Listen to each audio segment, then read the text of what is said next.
La guerre froide chauffe, le CIO a reproché à la Russie d'être tombé encore plus bas, mercredi quelques heures après avoir été accusé par Moscou de basculer dans le néonazisme, au lendemain des nouvelles restrictions contraignant les sportifs russes pour les JO 2024.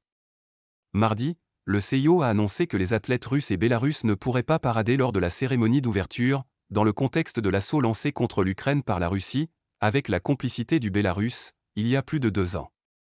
Ces décisions démontrent à quel point le CIO s'est éloigné de ses principes déclarés et a basculé dans le racisme et le néonazisme, a martelé la porte-parole du ministère russe des Affaires étrangères Maria Zakharova.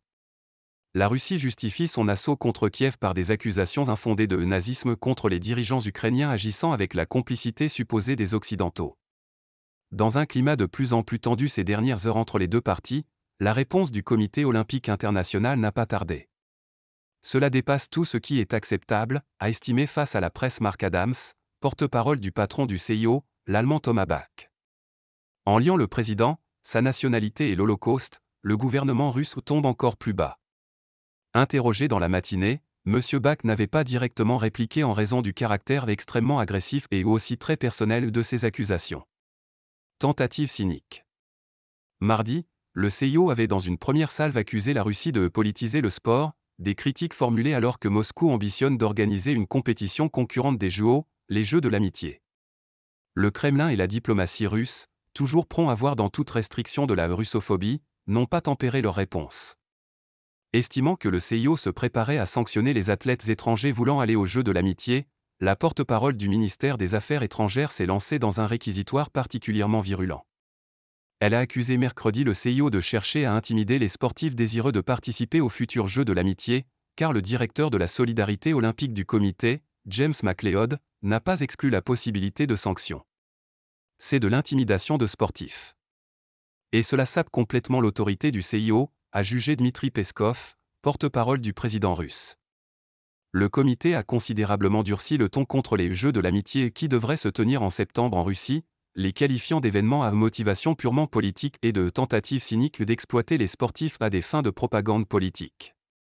Exclue des JO en tant qu'État, sanctionnée par les Occidentaux, la Russie tente de créer avec des alliés des événements économiques, politiques et sportifs alternatifs. Peu nombreux à Paris. L'interdiction faite aux Russes et Bélarusses de parader à Paris s'ajoute à leur obligation de participer sous bannière neutre, et à condition de ne pas avoir ouvertement soutenu l'offensive contre l'Ukraine. Les décisions du CIO sont illégales, injustes et inacceptables. Nous sommes scandalisés par ces conditions discriminatoires sans précédent, a déclaré la porte-parole de la diplomatie russe. C'est la destruction de l'idéal de l'olympisme, a encore jugé celui du Kremlin. Dépouillés de leur couleur nationale, les sportifs des deux pays devraient être peu nombreux, seuls 12 Russes et 7 Bélarusses se sont pour leur qualifiés, sur les 6000 tickets déjà attribués, a expliqué James McLeod. Les experts de l'instance olympique projettent, selon le scénario le plus probable, que 36 Russes et 22 Bélarusses franchiront l'obstacle de la qualification.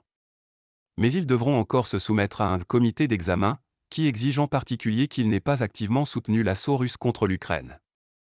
Le CIO a par ailleurs rappelé mardi le manque total de respect pour les normes mondiales de lutte contre le dopage dont a fait preuve Moscou par le passé, les autorités ayant orchestré des années durant un système de dopage d'État ayant culminé lors des JO 2014 de Sotchi, ce qui a valu à la Russie d'être sanctionnée aux Jeux de Tokyo en 2021 et de Pékin en 2022.